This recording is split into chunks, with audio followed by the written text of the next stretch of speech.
प्यारे बच्चों, मैंने आपके साथ वर्क एनर्जी एंड पावर में थ्योरी में यूज होने वाले numericals as well as exercise के क्वेश्चंस इनका डिस्कशन किया था। तो अब बच्चों हम लोग चलते हैं क्वेश्चन नंबर 4 की तरफ।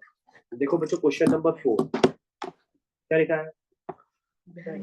अ weight lifter lifted a load of 200 kgf to a height of 2.5 meter in 5 seconds।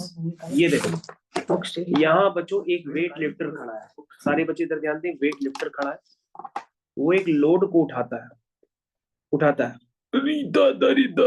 उठा करके यहाँ प्लेस कर देता है। ठीक है, ये समझ आया? तो कितनी हाइट पे प्लेस करता है, ये हाइट भी आपको दे दी गई है। चलो, weight lifter lifted a load of 200 kgf। क्या है? 200 kgf। A weight lifter lifted a load of 2 kgf to a height of 2.5 meter in 5 seconds। ठीक है, calculate the work done. Work done निकालना है, पहला पार्ट आपको वर्क डन निकालना है। तो बच्चों वर्क डन तो बहुत निकालना बहुत आसान है। वर्क डन क्या होगा? mgh। चलो जल्दी से निकाल लो mgh। कैसे निकालेंगे? m कितना है बच्चों? 200 kgf। kgf को न्यूटन में कन्वर्ट करेंगे तो क्या मल्टीप्लाई करेंगे? 9.8 का भी कर सकते हैं, 10 का भी। इन्होंने 10 का है, हो गया m g और h कितना है? 2.5। ये हो गया बच्चों।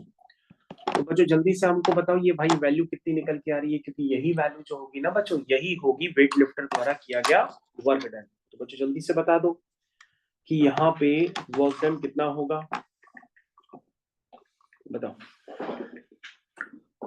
ये होगा 5000।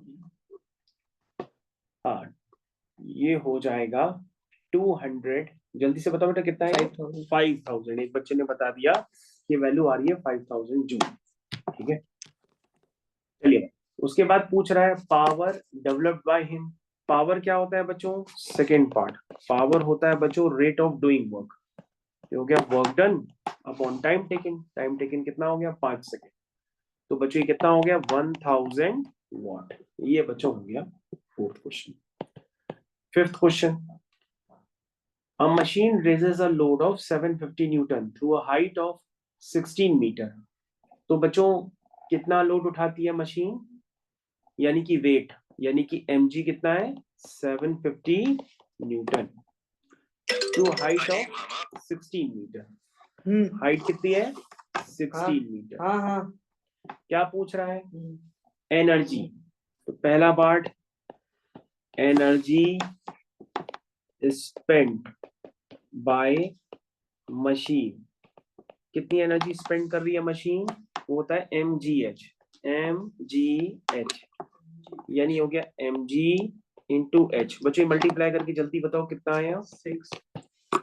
6 आएगा। 6 थोड़ा आएगा, 4500। 750 इंटू 16, 4500। थोड़ा साइड में लगाओ, ठीक है? 12,000।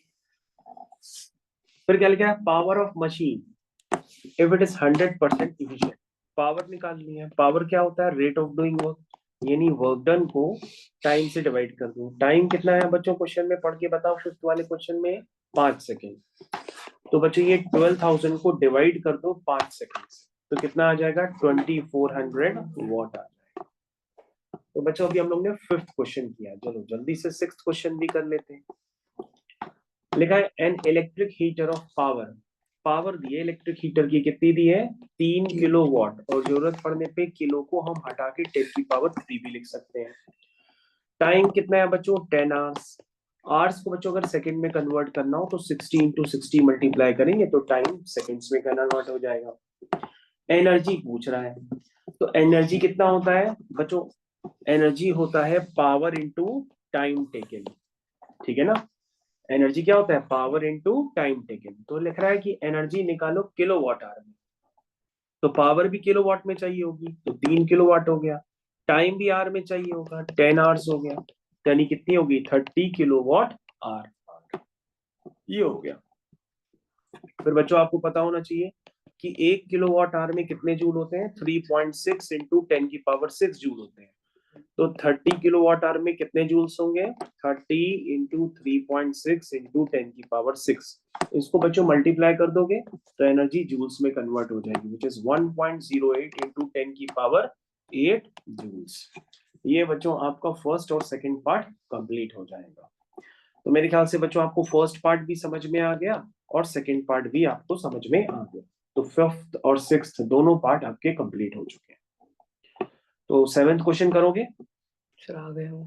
चलो बच्चों, तो ये अभी हम लोग ने 3 क्वेश्चन सॉल्व किए हैं और बच्चों आपका होमवर्क ये है कि आपको ये क्वेश्चंस पूरे कंप्लीट करने हैं।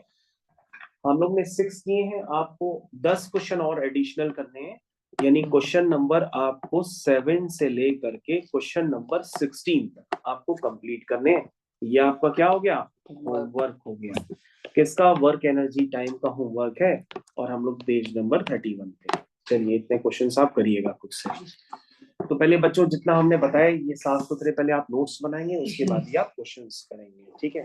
और बच्चों उसको करने के बाद फिर हमारे पास आ जाता है लर्निंग वाला पार्ट, जो आप खुद से भी लर्न कर सकते हैं, which is different forms of energy, ठीक है ना। चलिए भाई, और बच्चों ये भी याद रखिएगा कि एग्जाम में पोटेंशियल एनर्जी और काइनेटिक एनर्जी के बीच में डिफरेंस भी पूछा जाता है। Thank you sir.